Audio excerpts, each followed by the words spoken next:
Good morning, viewers. We are from Government Degree and PG College, Adilabad. Now let me introduce our team to you people. This is Harshapriya. Good morning, viewers. And this is Imran. Good morning, BSc one and all.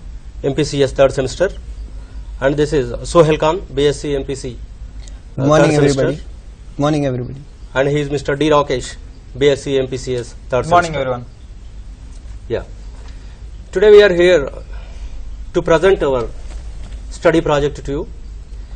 I am immensely pleased to inform you that we bagged state level second prize in Jignasa student study projects in the year 2016 and 17.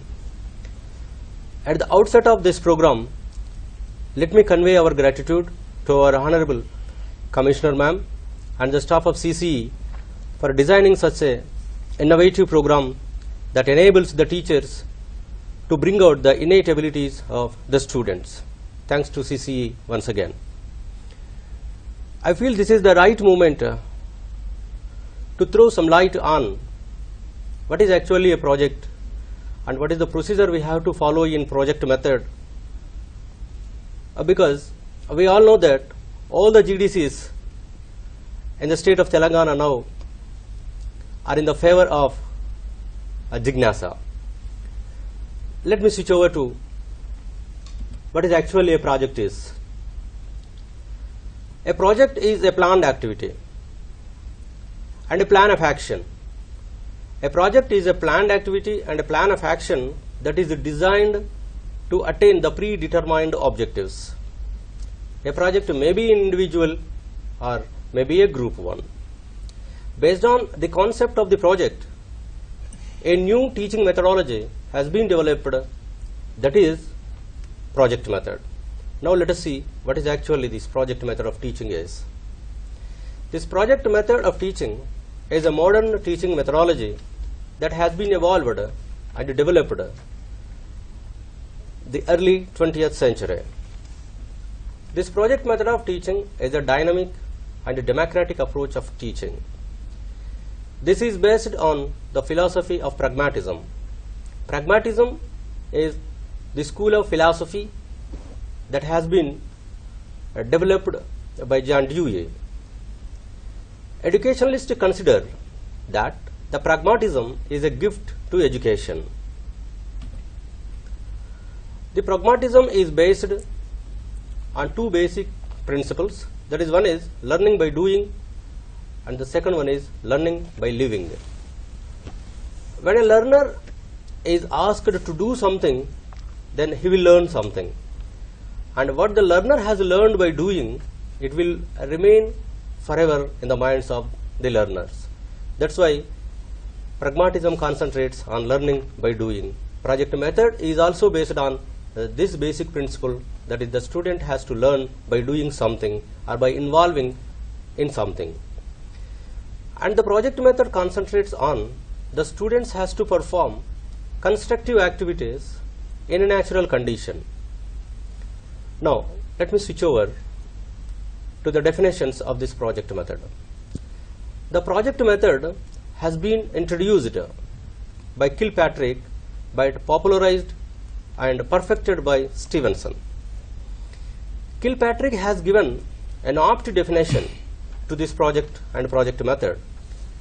According to Kilpatrick, a project is a wholehearted, purposeful activity proceeding in a social environment. If we throw light on the definition given by Kilpatrick, he says the project should be a purposeful one, and moreover the student has to participate in the project wholeheartedly, and the entire activity should take place in a natural setting or in a social environment. If you see the definition given by Stevenson, who has popularized and perfected the project method, Stevenson rightly says a project is a problematic act carried to completion in its natural setting. So in project method, the problem we give to the students, they take up that project to solve that project and to find out the reasons for the problem in a natural setting. This is the definition given by Stevenson of project method. Now let me switch over to the steps we follow in a project method. These are the steps we have to follow while taking up any project under Jignasa that we are following now. The first step is creating a situation. Here in project method, the teacher has to create a situation for the students. The situation that has been created by the teacher may be artificial or natural. It is better the situation that is created by the teacher should be natural. If it is not possible, the teacher can create an artificial situation, and the students are asked to participate or involve in the situation, and then they are supposed to come out with a problem of themselves. That is what the second step, that is selection of the problem. If the students come with the problem themselves, it is invitable. If not, the teacher has to assign the problem to the students. Then the third step is planning. Project is nothing but a planned activity. So the third step involves that the student has to proceed in a systematic manner to carry out their project in third step, that is planning. Now the fourth step is execution. In execution, the students will come out with a conclusion based on the data they collected, and they are going to analyze the data, and they are going to represent their data graphically. The next step is evaluation. Here the students are coming to a conclusion, and they are going to show us the reasons for the problem, and they are also going to show some recommendations to us. And then the last one is the tabulation and the supporting the record or reporting and recording, the last stage. Now, we perfectly followed this method and these steps while taking up our project under Jignasa. Now, our students are very much interested to present their project before you now. Our student Harshapriya will present the introduction to our project. Over to Harsha. Okay, sir. We, the students of Government Degree College, Adilabad, humbly submit our gratitude to Commissioner Ma'am for devising such an innovative program for us. We also convey our gratitude to our mentor, Mr. Ravi Kumar sir, for his constant cooperation to carry out this project. We are very grateful to our principal sir, Sri Jagram sir Garu, for his support to us. Thank you, sir. Yes. Now I invite Mr. Rakesh to introduce the topic of our project. Yes, sir.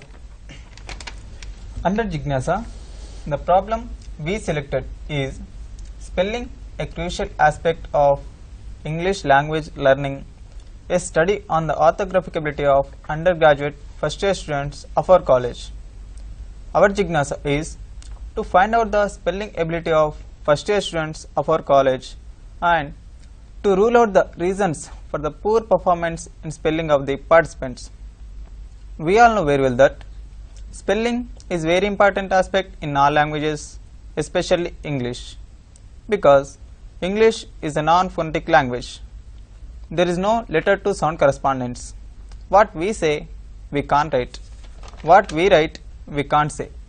Therefore, we Indian learners of English face lot of difficulty in orthography of English.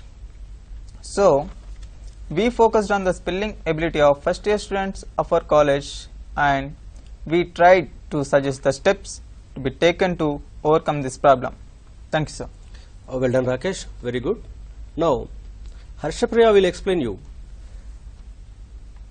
the importance of the topic and the objectives they have kept in their mind before going to take up the project. Over to Harsha. Okay, sir. Now, I am going to throw a light on the significance of our topic.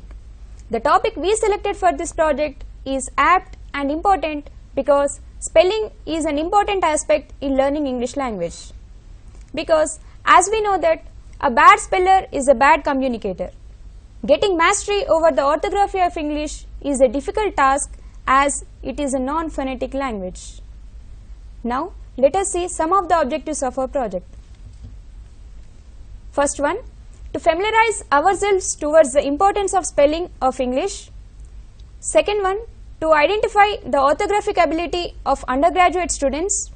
Third one, to sensitize the students towards their poor spelling capability. Next slide please. To focus on the learning styles of the students towards in connection with spelling. And fifth one, to summarize the ways and means to improve the spelling ability of the students. Okay, very good Harsha. Your objectives are apt, and will you explain the literary review of your project? Okay sir. Now let me review the literature of our topic. English spelling is a system using written symbols to represent the spoken language. The history of English spelling begins with the origin of English in the British Isles 1500 years ago. Most of the modern languages adopt the alphabetical system of written system. That means that a letter or a letter combination stands for a particular sound. In certain languages such as Telugu and Hindi, we usually predict the pronunciation. We can usually predict the spelling from its pronunciation.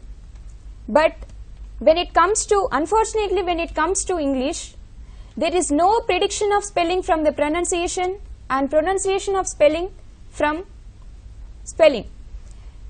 And this is because English has many different ways of representing the same sound, and some letter combination as well as that can represent more than one sound. Understanding this fundamental problem, which will help us to understand the difficulties which our students may be facing. English spelling should not be confused with the English language. English spelling is our traditional way of representing the English language in the written form. There is no necessary connection between the spelling system and language system. We can spell English as we do because of a long history of decisions made by writers and printers. If the history of English speaking society has been different, its spelling system would be different. The spelling of sound is used to bring to the mind of a sound of a word. For instance, when one sees EE in the print in the word THREE, the sound E comes to the mind. The English spelling system has an alphabet in written system in which the written symbols represents the syllables. For instance, the letter P represents P and letter C represents S and K. The 26 letters of English alphabet are the raw materials used to create spelling. Thank you, sir. Yes, very good Harsha Priya. You did very well. Now, Imran, will you explain us what is the methodology you adopted and what way you collected the data? Yes, sir. Now, I am going to explain you what is the method we adopted.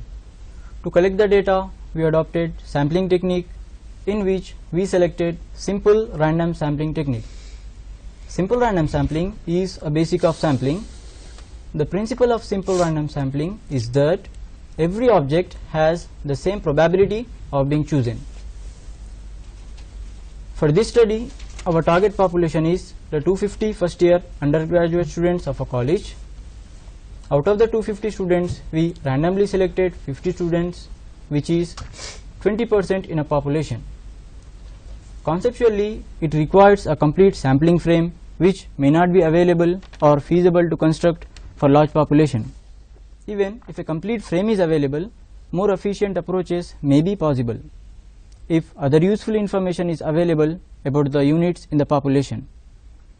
So, when it comes to the point of advantages are that it is free of classification errors and it requires a minimum advanced knowledge about the population and rather than its frame. And its simplicity also makes it relatively easy to interpret data collected in this manner. For these reasons, simple random sampling best suits situations where not much information is available about the population, and data collection can be efficiently conducted on randomly distributed items, or where the cost of sampling is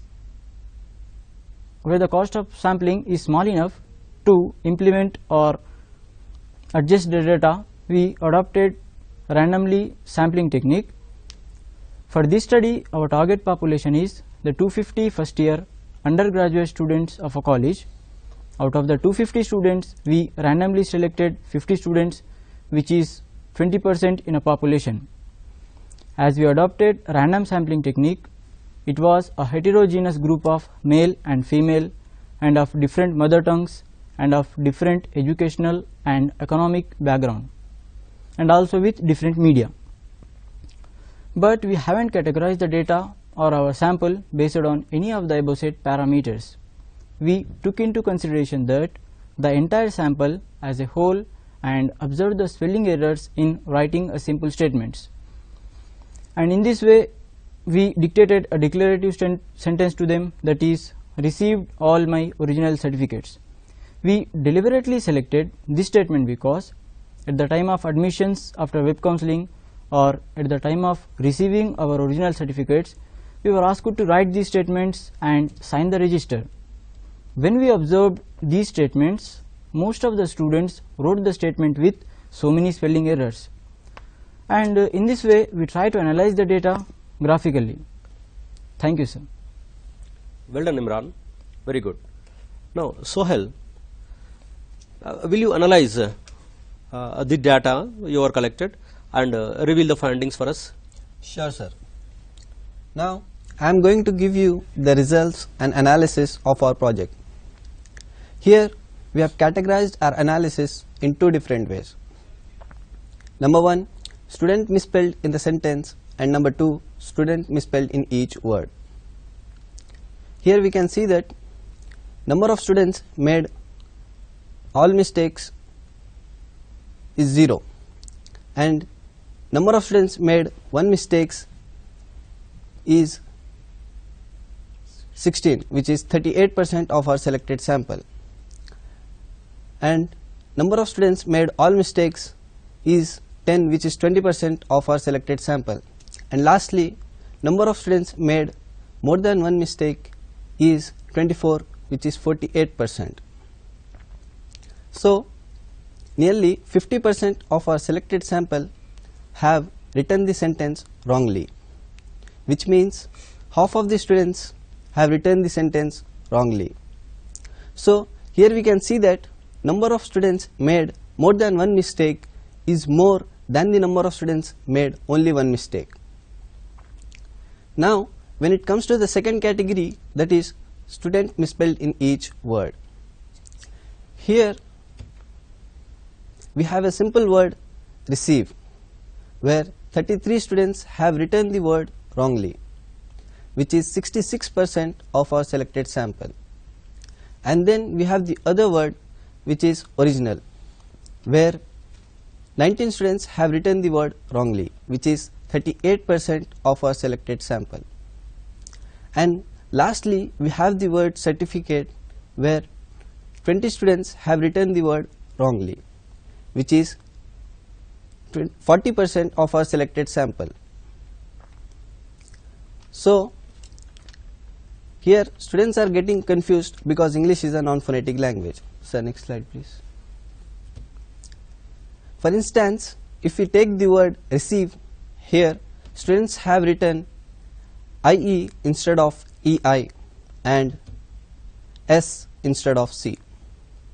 Out of the three words in the statement, students have written mostly the wrong receive, and then the word certificate, and then the word original. Thank you, sir. Well done, Sohail. Very good.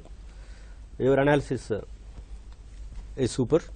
Now let me introduce you my new participant, that is Kalyani, BSc MPC third semester. Kalyani, will you deal with the reasons and recommendations of your project? Certainly, sir. Yeah. And now I am going to explain reasons and recommendations. First of all, let us see the reasons for heterography. Heterography is nothing but misspelling. The mistakes were happened due to the influence of the mother tongue of the students. Our sample belongs to Telugu or Urdu or Hindi as their mother tongue. In Telugu, Urdu and in Hindi, there is letter to sound correspondence is there. But whereas in English, there is no letter to sound correspondence is there. For example, one letter represents many sounds. For example, the letter G is G in gun but Ju in gem, and also one sound is represented by many letters. The sound K is represented by K in kite, C in cat and CH in chemist. So next slide please. And now recommendations. First one, mispronunciation leads to misspelling. Some students are written like this. For example, original as VERIGINAL and VARGINAL. So next.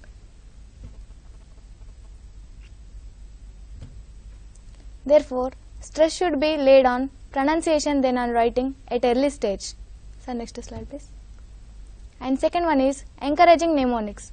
For example, attendance. It can be remembered as 8 to 10 dance. And second example is pronunciation. In pronunciation, there is none, not a noun. And third one is knowing word origins. If we know word origins, then we can remember its spellings, meanings and usage very easily. And fourth one is adapting chunking. Chunking can be adapted by the learners. Chunking means nothing but dividing a word into short parts. For example, examination. It can be divided into examination. And second example is the hippopotamus.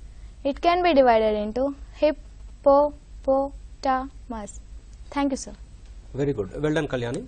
Now, I invite Harshapriya to conclude the project. With my pleasure, sir. Now, I am going to conclude our project as follows. Spelling words in English is a challenging work. As a matter of fact, not only non-native speakers, many native speakers of English have problem in spelling correctly. One of the main reasons for this is that many English words are not spelled as they are spoken. This difference between the pronunciation and spelling causes a lot of confusion. It seems that the language programs of schools in particular and universities in general do not provide enough opportunity for writing practice. That is, writing home assignments, oral dictation or copying the text by hand. The English language curriculum in the universities does not offer any special program for writing practice. The curriculum of English in the universities does not offer any special programs or contact hours for the study of spelling. The study of spellings should have two ways to cope with this challenge. That is, either award contact hours or to organize the student-centered workshop for this respective challenge. So, finally, we conclude that the students should be given enough opportunity for writing practice through different media. However, this is a traditional one but suits and works. Thank you, sir. Okay, thank you. Thank you very much. You did really very good job. Now, let me sum up your project. As the topic we have selected is very apt and important in present scenario, because spelling is a crucial aspect of English language learning especially, and this is very important for the students because in first semester a 5-mark question will be asked in the examinations, in the term and examinations, and this is also very much important for the job seekers. From constable to collector, in all the examinations, English part will be there. In English part, questions will be asked on finding out the misspelled word or correction of spellings. So, in this connection, to get mastery over English orthography is very much essential. Now, what is making us, or why getting mastery over English orthography has become a hard nut to crack? First, let us throw light on this one. Now, if you see, English orthography has become a hard nut to crack, because we, the Indian learners, learn English through our mother tongue. It is fact that no Indian's mother tongue is English, so that we learn English with the help of our mother tongues. Learning English with the help of our mother tongue is unscientific and unpsychological, because as we know that every language is unique one. Every language is unique in its phonology, lexicology and in syntax. So it is very clear that there are no two languages are similar in phonology and in syntax. If we know that there is no connection between two languages in syntax and phonology, it becomes unscientific to learn English with the help of our mother tongues. So I mean to say is that if you wanted to learn English, try to learn it in English itself. This translation method will not work out. Now, English orthography has become a hard nut to crack for us, because we Indian learners least bother about written communication. We always concentrate on oral communication. Students always bother about spoken English, and even in communicative skills of English, they always concentrate on how to speak in English. Yes, of course, the oral communication in English is important. Apart from this written communication is also very much important, though you are a student, though you are a job seeker, and even after getting a job, to get mastery over written communication is very much important. So I would like to say that much concentration should be laid by the teacher as well as by the students on written communication as well as the oral communication. Now let us see one more important point, that we neglect pronunciation of English. We always concentrate on spelling and we always concentrate on grammar. But unfortunately, spelling is nothing but it is interrelated with the pronunciation. But we never concentrate on pronunciation. Pronunciation of English has been introduced only in intermediate and then in undergraduate courses only. There is not much exercise and introduction has not been made on pronunciation at school level. Even plus 2 and even in plus 3 level also, the students always try to skip this question in choice. But the interesting thing is that spelling is always related and depend on pronunciation. If a student is misspelling a word, it means that he is mispronouncing that word. Obviously, mispronunciation leads to misspelling. Now, for example, if you take the word attendance, A-T-T-E-N, D-A-N-C-E and D-E-N-C-E. If a student pronounce this word as attendance, you see the first category, first case, then the student obviously will write its spelling as A-T-T-E-N, D-E-N-C-E, because he is pronouncing that one as dense, which is mispronunciation. But its actual pronunciation is attendance. If the student pronounces this one as dance, then automatically he will write D-A-N-C-E instead of D-E-N-C-E, so that your misspelling is due to your mispronunciation. So concentration should be given to pronunciation if you want to get mastery over spelling. And then one more thing is that the misspelling leads to misunderstanding. If you spell a word wrongly, then it will send a wrong message to the reader. For example, if a student has written the flour mill, F-L-O-U-R-M-I-L-L, if he writes this spelling as F-L-O-O-R-M-E-A-L, then it creates fun and it will give a different meaning, and sometimes it will give and it will become a nonsense word to the reader. So remember always, mispronunciation leads to misspelling and misspelling leads to misunderstanding. If you communicate in written manner in more understanding way, then first concentrate on your pronunciation. Okay, if you are a good speller, then you will become a good communicator. already our students focused on that. A bad speller is a bad communicator and a good speller is a good communicator. So that concentration should be laid on pronunciation. Then, yes, this is of course how far English orthography is different and difficult. Now, let us switch over. What are the steps one has to take to make English orthography a cakewalk? Now, see this slide. Make English orthography a cakewalk. Now, the first point is that if we ask any student to write a short paragraph or an essay, whenever he is writing that, he come across a spelling of any particular word, that he is suspecting that the spelling of that word is or might be wrong, he is writing. So then what we do, we write what we know and we write what we feel is correct. And most of the time we feel that nothing will happen. What will happen if I write the spelling like this? We feel like that and then we write whatever we know.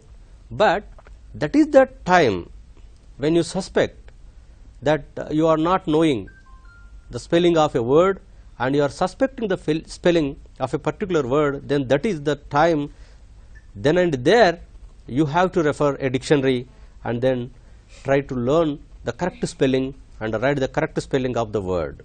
Then that spelling will be registered in your mind forever. There will be no chance to commit or made any mistake regarding that particular word in your future. The next point, learn each word individually, because each word is unique one. Each word has its own pronunciation, each word has its own spelling and its usage. If you try to remember or recall the spelling of a word with the help of its pronunciation, and if you try to pronounce a word just looking at its spelling, it will not work out. Harshapriya rightly said that there is no connection between pronunciation and spelling and pronunciation. What we write in English we can't say, and what we say and we can't write, because there are so many silent letters are there and there are so many doubling letters are there. Even the letter is double, there will be a single sound. So that's why each and every word is unique one. Try to concentrate on learning a single word and its pronunciation and its usage and its spelling. The next one, try to transform your passive vocabulary into active vocabulary. Passive vocabulary is the vocabulary or your word bank that you are encountering the word first time in your life. So when you encounter a word first time in your life, then you neither predict its pronunciation nor predict its meaning and its usage. So that if you come across any passive vocabulary, then try to concentrate how the word is going to be pronounced and what is its spelling and what is its usage. Then if you go on practicing the passive vocabulary repeatedly, then your passive vocabulary gradually converted into your active vocabulary. Active vocabulary is the vocabulary that is related to the bank of a person's vocabulary, that he can use these words effortlessly, situationally and contextually. We have commanding over the meaning and the spelling and even the pronunciation of our active vocabulary. So try to concentrate on transforming your passive vocabulary into active vocabulary. Okay. The more you practice your passive vocabulary, the more you develop your active vocabulary. Then do not depend on spelling rules. Most of the time students will ask us, sir, are there any rules for the spelling? Yes, there are some rules, but they will not work out in all the situations. As I said earlier, each and every word is unique one. Yes, some students may try to learn the Varnamala and Bharakadi even in English, but there is no such type of thing in English. Yes, if you learn that, in Telugu it is Gunintalu and in Hindi it is Bharakadi, you can write the names of the people or the proper nouns only, but you can't predict the spelling of verbs and some other related words in English. So that's why don't try to depend on the spelling rules. Yes, they will work for some extent only. Yes, the last but not least, that is learn the phonetics of English. It will make you to speak the correct English with correct accent, and then not only that, this is very much helpful to us to predict the spelling of the English words. Yes, before going to conclude, let me focus on some of the important aspects covered by our students in their project. You see, we dictated a simple statement to our students of first year of our college in our project, that is received all my original certificates. We asked them to dictate, we dictated them this statement to the students. But the interesting thing is that out of 100, most of the students have written this simple statement in an erroneous manner. Some students committed or made a mistake in the most simple word receive. Yes, some students have written CI instead of writing CE. It's okay, but the funny thing is that some students have written instead of C, they have written yes. Yes, obviously, this is because in English there is no letter to sound correspondence. In some words, C gives S sound and S also gives S sounds. So probably the students who have written the spelling of received as RES might have thought that S also gives S sound. And the interesting thing is that most of the students have made a mistake regarding the word original, ORIGINAL. Some students have written the spelling of this word as virginal, because in our daily life we pronounce this word ORIGINAL as virginal. Some speakers among us, they pronounce this word as original. So based on this pronunciation, the students have written the spelling of original as VARGI, and some students have written VORGI. And the interesting thing is that even in certificate, some students have written the spelling of certificate starting with S instead of starting with C, and some students have written certificate instead of F, they have written PH, instead of K, some students have written C double. So this is happening just because of the students may have thought that C also gives a SA sound and S also gives SA sound. Okay. So these are the problems generally we face while pronouncing the words of English, and while writing the words we feel this difficulty because English is a non-phonetic language, because there is no letter to sound correspondence. In our Telugu and in Hindi, the number of letters in the alphabet are equal to the number of sounds in that language. But whereas in English, the number of letters in the alphabet are 26, but the sounds are 44. So one sound is producing, one letter is producing more than one sound. So here, until and unless we concentrate on the pronunciation of English, it's not possible for us to spell correctly the words of English. By these remarks, we would like to conclude. Thank you. I would like to invite questions from the viewers.